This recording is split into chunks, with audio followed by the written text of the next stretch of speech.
Hello again. So pleased to talk to you. I can't tell you how nice it is.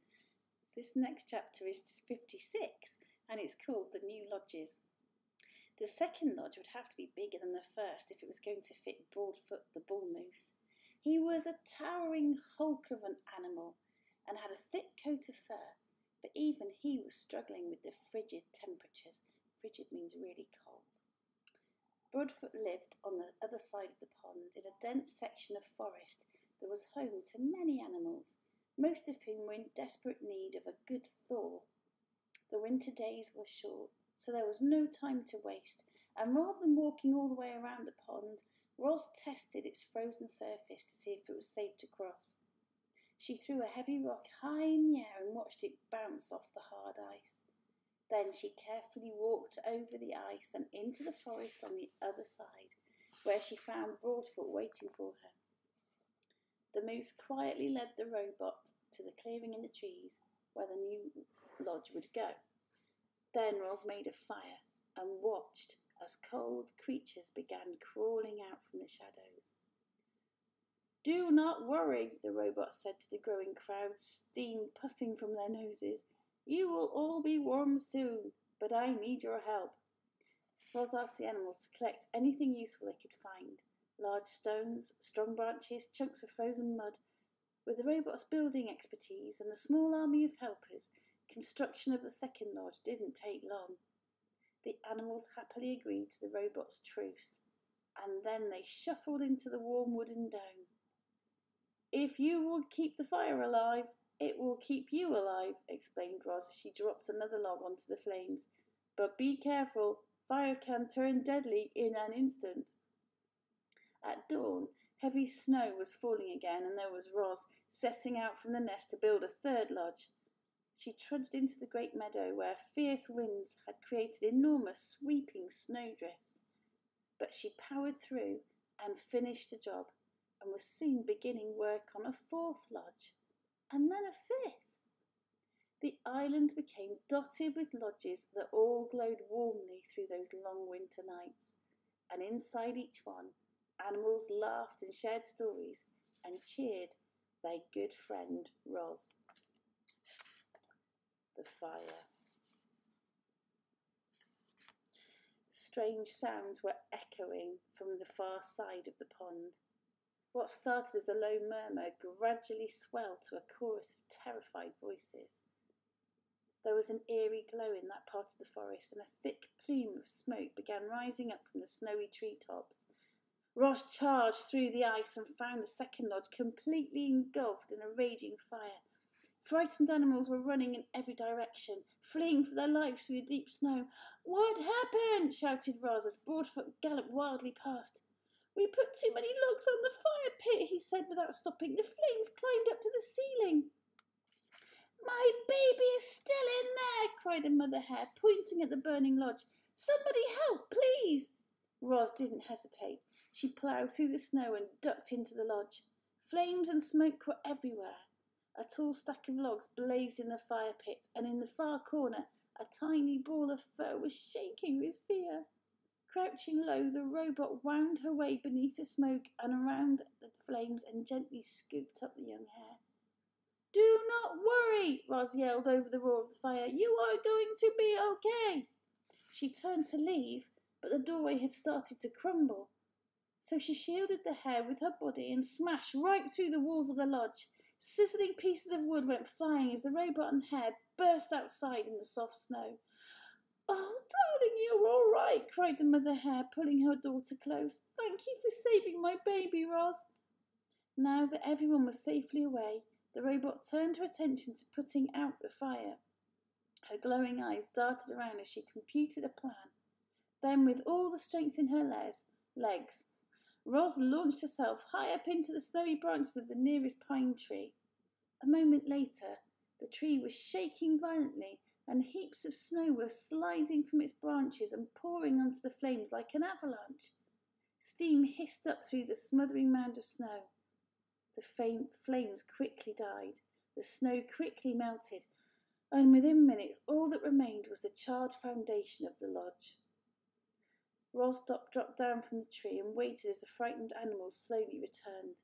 Then she said to them, "Would you like another lodge?" The animals looked at one another, unsure of what to do. Understandably, they were afraid of another fire breaking out, but they were far more afraid of the deadly cold.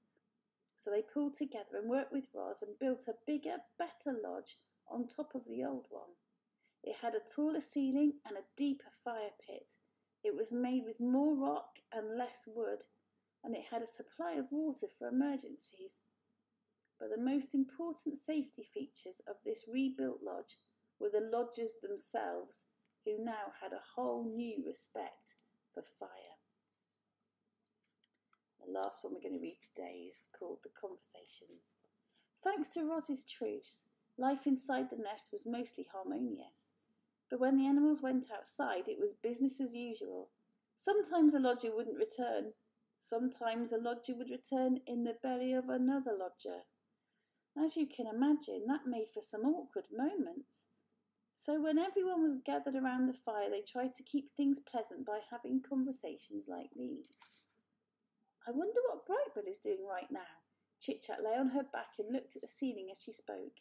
"And where he is and who he's with, and if he ever thinks about us back here on the island." "I am sure that he thinks about us," said Roz. "I think about him all the time. I like to imagine the geese had a fun flight to the wintering grounds, and now Brightbird is floating on a lovely lake, eating yummy food and making wonderful new friends, but hopefully they're not too wonderful because I'd like to stay his best friend if possible." "That is a nice thought," said Roz, "but I worry that the flock might have gotten caught in this icy weather. I do not think they would handle it well." "Don't worry, I'm sure they're fine," said Chit-Chat. "Brightbird is such a great flyer that I just know he'll keep the flock out of trouble." "He is a great flyer," said Roz, "but I still worry."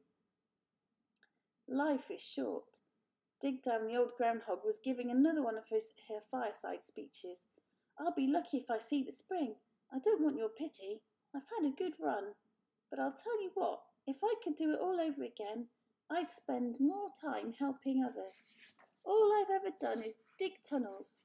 Some of them were real beauties too, but they're all hidden underground, where they're no good to anyone but me. And they weren't even good to me this winter. Now the beavers, they have it all figured out. They built that beautiful dam, which created a lovely pond that made all our lives better. That must feel mighty good." "The beavers made our lives better in another way," said Fink. "They taught Roz how to build." "Ain't that the truth?" said Dig Down. "Roz, you must have saved half the island with your lodges. And to think we used to call you a monster. I'll repay my debt to you if it's the last thing I do." "Your friendship is payment enough," said Roz. "Oh, please, your sweetness is going to make me sick. There must be something we can do." "Your friendship really is enough. Friends help each other, and I will need all the help I can get. My mind is strong, but my body will not last forever. I want to survive as long as possible, and to do that, I will need the help of my friends." The animals listened quietly to Roz and thought of their own struggles to survive. Life in the wilderness was hard for everyone. There was no escaping that fact. But the robot had made their lives a little easier, and if ever they could, the animals would return the favour. "I have seen 93 winters, far more than any of you." Far more than me, actually, even. Amazing. Crag the turtle spoke slowly, but everyone always listened to his words. "And I can tell you that the winters have gotten colder, and the summers have gotten hotter, and the storms have gotten fiercer." "I heard that the ocean has gotten higher," said Chit-Chat, "but I don't see how that could be true. I mean, where would all that extra water come from?" "You are right, the ocean is higher," said Crag. "My grandfather used to say that long ago this island was not an island at all. It was a mountain surrounded by flatlands. And then the ground shook and the oceans grew and the land slowly flooded until the mountain became this island. Animals from far and wide were forced to come here to escape the floodwaters. In those early days, there were too many animals living in too small a place. The island did not have enough food to feed them all. But between fighting and disease and famine, a balance was finally reached, and we have kept the balance ever since. Chit Chat's eyes grew wide with concern. If the ocean keeps rising, the island will be swallowed up by the waves, and I don't even know how to swim. If the waves ever do swallow this island, it will not happen for a very long time, said Crag. But by then we will all be long dead, even me. Everything has a purpose. It was Sweeper's turn to lecture the lodgers. The sun is meant to give light, plants are meant to grow, we owls are meant to hunt. We mice are meant to hide, we raccoons are meant to scavenge. Rose, what are you meant to do? I do not believe I have a purpose. Huh, hang on a minute, get that right. Huh, I respectfully disagree, said Sweeper. Clearly you are meant to build. I think Roz is meant to grow gardens.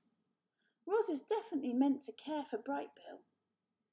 Perhaps I am simply meant to help others. Well, that's very appropriate considering that your weekly task this week is to be kind. How are you getting on with helping others? How are your random acts of kindness coming on? It's very interesting thinking the animals might talk to each other like that and think about their purpose in life. Well, I hope you're having a good day and a good week, and just know that you are thought about every day and that we miss you at school very much, especially me. And I hope to see you again before too long. Be good, be kind, remember you're precious, and I will speak to you again soon.